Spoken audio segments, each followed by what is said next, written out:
बिस्मिल्लाहिर्रहमानिर्रहीम। आज हम बात करेंगे एक्सीडेंट के बारे में कि एक्सीडेंट किसे कहते हैं। What is accident? The answer होगा इसका, it is an unplanned, unwanted and unintentional sequence of events which results in loss of some kind. मतलब कि एक ऐसा हादसा जो कि गैर मुतवक्का तौर पर वाक़ हो और उसमें नुकसान का होना भी यकीनी हो। और इसी के रिलेटेड एक क्वेश्चन बनेगा कि what are the causes of accident, यानी कि एक्सीडेंट की वजूहात कौन कौन सी हैं। तो इसका आंसर होगा कि unsafe acts and unsafe conditions are the causes of accidents. तो यही दो वजूहात होती हैं इसकी। और इसी के रिलेटेड तीसरा इसका क्वेश्चन जो होगा कि how to investigate the accident, मतलब किसी एक्सीडेंट को इन्वेस्टिगेट कैसे किया जाता है। एक्सीडेंट अगर हो जाता है तो उसकी इन्वेस्टिगेशन कैसे करनी है। तो इसमें 5 W's जो हैं वो बड़े ही इम्पोर्टेंट हैं, who, when, where, what, why. तो इसको डिटेल के साथ हम डिस्कस करते हैं। हु, द इंजर्ड पर्सन, मतलब कि जो आदमी ज़ख्मी हुआ है उसकी डिटेल, उसके बारे में मालूमात लेना। व्हेन, डेट एंड टाइम, हादसा जो है वो किस वक्त पर किस दिन वाक़ हुआ। वेयर, लोकेशन डिटेल्स, मतलब कि हादसे की जगह कौन सी थी। What, type of accidents and nature of injuries, हादसा जो था वो किस किस्म का था और उसमें किस नौइयत की चोटें आईं और इंजरीज़ हुई। वाई, एनालिसिस ऑफ काज, जो भी इसकी वजह थी उसका तज्ज़िया करना।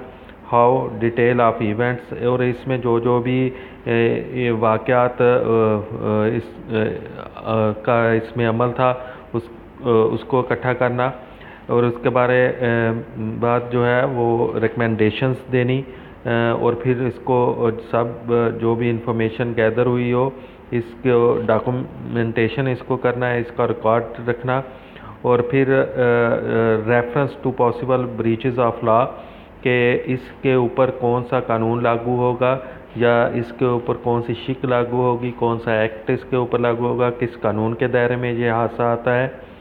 और इसी के रिलेटेड ही एक और क्वेश्चन बनता है कि what are the consequences of accident, यानी कि हादसे के नतीजे क्या होते हैं।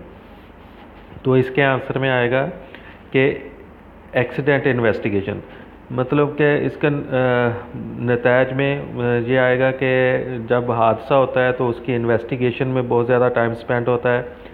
Payments for non productive time injured persons, मतलब कि जो बंदा ज़ख्मी हो जाता है उस की सेहत को बहाल करने के लिए जो है वो पेमेंट्स की जाती हैं, उसके ऊपर भी पैसा लगता है। और वो बंदा जो है वो अपनी जो प्रोडक्शन होती है उससे भी वो एब्सेंस रहता है, तो ये भी एक लॉस होता है।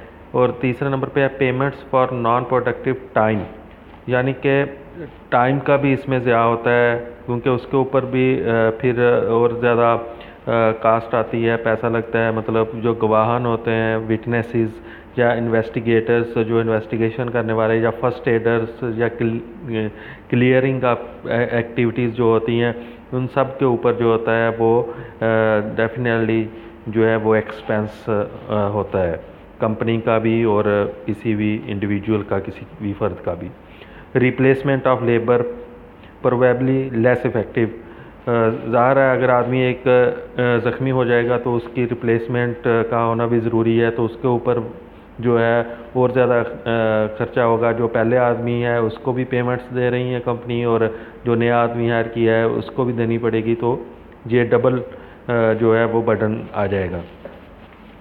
ट्रेनिंग फॉर रिप्लेसमेंट लेबर, जो नया लेबर या वर्क फोर्स हायर की जाती है, ज़ाहिर है उसको किसी भी काम पर भेजने से पहले उसे ट्रेनिंग्स दी जाती हैं, तो ट्रेनर हायर किया जाता है और ट्रेनिंग की जो फीसेस होती हैं वो पे की जाती हैं। तो इस तरह से ये भी एक्सपेंसेस इसमें शामिल हो जाते हैं। बिज़नेस इंटरप्शन, डिस्टरबेंस या डिस्ट्रप्शन, जो कारोबार होता है उसमें खलल वाक़ हो जाता है, वो कुछ टाइम के लिए रुक जाता है। और लॉस ऑफ रेपुटेशन, मतलब इसमें जो शोहरत होती है, जो नेक नामी होती है किसी भी कंपनी की या फ़र्द की, वो ख़त्म हो जाती है। उसके ऊपर जो होता है वो मार्क आ जाता है, धब्बा लगता है। तो डैमेज रिपेयर, मतलब हादसे में जो भी चीज़ डैमेज होती है उसको रिपेयर करने के ऊपर भी अखराजात आते हैं।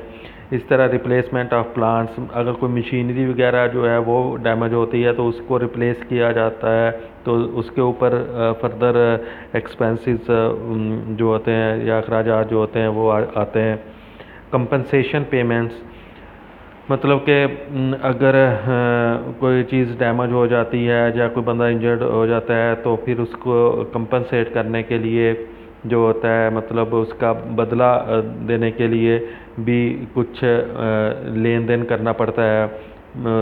कुछ एक्सपेंस इसके ऊपर भी आता है। लीगल कॉस्ट एंड फीस, इसमें जो होता है कि जो आपका लॉयर्स होते हैं या आप अगर कोर्ट में किसी हादसे की वजह से आपको जाना पड़ता है तो वहाँ पे आपको जो है वो इसी तरह अखराजात का सामना करना पड़ता है किसी भी कंपनी को या फ़र्द को। इंश्योरेंस प्रीमियम्स जो होते हैं वो पे करना पड़ जाते हैं। मतलब कि अगर कोई हादसा वाक़ हो जाता है तो उसके नतायज बड़े गंभीर होते हैं। तो ये सारी वजूहात होती हैं। इसमें सबसे ज़्यादा तो जो होता है लॉस, वो ये फ़ाइनेंशियली लॉस ही होता है किसी भी फ़र्द को या ऑर्गेनाइजेशन को किसी भी हादसे के होने के बाद।